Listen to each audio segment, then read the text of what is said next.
Bismillah. Assalamualaikum warahmatullahi wabarakatuh.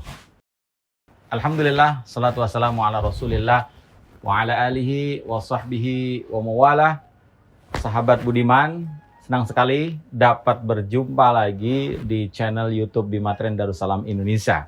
Kali ini edisi spesial, saya akan memberikan sebuah tips and trick bagaimana calon santri mau untuk ke pesantren dan yang di pesantren bertahan sampai menjadi alumni. Oke, kita simak apa saja penjelasannya. Check it out. Ya, yang pertama, bagaimana tips and trick calon santri mau untuk mondok. Nah, saya kasih tahu ya, bahwa calon santri ini betul-betul dari awal sudah kita bentuk ya. Jadi dari pertama kita buat mereka, kita framing mereka untuk menjadi santri dengan cara didoktrin yang pertama. Karena pendidikan pada dasarnya adalah doktrin. Kita berikan doktrin kepada anak kita dari mulai usia dini. Bahwa nak, kamu nanti akan ke pondok nak. Nak, kamu itu akan belajar di pondok pesantren.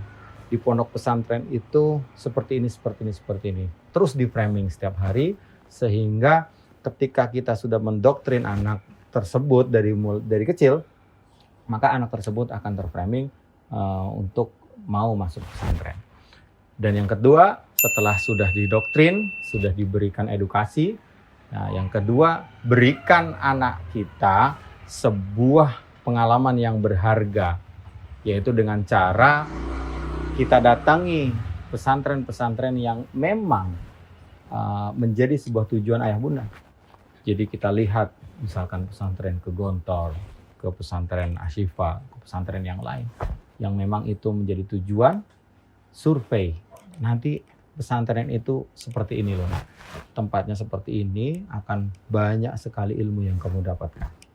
Itu yang kedua. Jadi ajak anak-anak kita untuk melihat langsung bagaimana kondisi pesantren yang sebenarnya.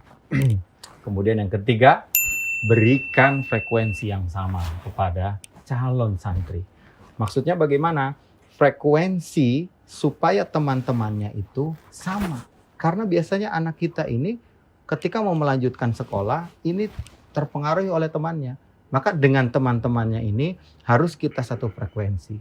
Mungkin yang ingin masuk pesantren, kita sampaikan bahwa, nah itu si Fulan mau masuk pesantren, kamu mau masuk pesantren. Atau kita masukkan ke dalam sebuah lembaga, misalkan bimbingan masuk pesantren seperti yang kita miliki, supaya di situ satu frekuensi bahwa anak-anak di situ adalah disiapkan untuk masuk ke pesantren. Kemudian yang terakhir, yang keempat, kita berikan edukasi pesantren dengan persiapan-persiapan masuk pesantren dan sekolah-sekolah yang menuju ke pesantren. Sekarang sudah mulai banyak dan kami pun sudah membuka sekolah persiapan masuk pesantren. Nah, disitulah tadi ya, bahwa edukasi, pendidikan, pelajaran, ilmu yang akan diberikan di pesantren sudah didapatkan lebih awal. Sehingga, oh ternyata di pesantren itu nanti mengasyikkan ya, oh menyenangkan dan lain sebagainya. Itu bagi calon santri atau ananda yang ingin masuk ke pesantren.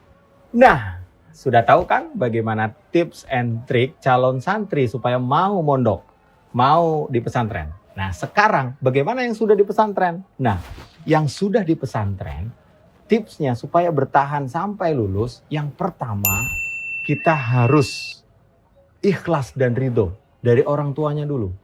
Ya, orang tuanya ikhlas, ridho, insya Allah anaknya akan tenang.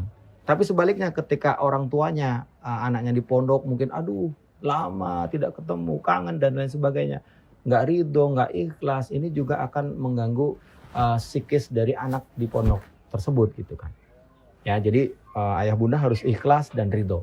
Kemudian yang kedua, hargai perasaan. Pasti keluh kesahnya itu ada ketika di pesantren. Tapi tetap kita hargai perasaan, alihkan kepada kegiatan. Hargai perasaan, alihkan kegiatan. Ya, sekali lagi, hargai perasaan, alihkan kegiatan. Sehingga anak ini ketika bercerita, berkeluh kesah, kita hargai perasaan dia, keluh kesahnya dia kita hargai. Oh gitu ya nak ini. Tapi langsung kita alihkan. Gimana kegiatan kamu nak di sana? Apa saja kamu sedang ikut apa? Kamu harus ikut ini, ikut itu. Nah. Jadi dialihkan sehingga dia akan dengan sendirinya betah di pondok dengan kegiatan-kegiatan yang diikuti. Jangan ketika lapor kemudian kita oh iya oh nak begini-gini. Nah itu nggak boleh. Ya. Yang terakhir ayah bunda perlu ketahui kalau ingin bertahan anaknya di pesantren sampai lulus itu harus memberi makan atau memberi uang biayanya itu dengan uang yang halal. Ini poin sangat penting.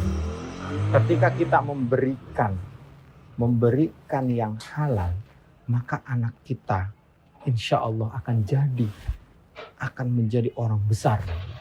Tapi sebaliknya ketika kita transfer uang dengan uang yang tidak halal, dengan sumber yang tidak berkah, itu akan menjadikan anak kita justru mentah di sana, akan pulang. Itu sesuai dengan pengalaman yang saya lakukan dan pernah saya alami ketika saya belajar di Pondok Modern Darussalam Gontor. Ayah saya selalu menyampaikan bahwa untuk mengirim uang kepada kakak-kakak saya, untuk mengirim uang kepada saya harus dari sumber rezeki yang halal.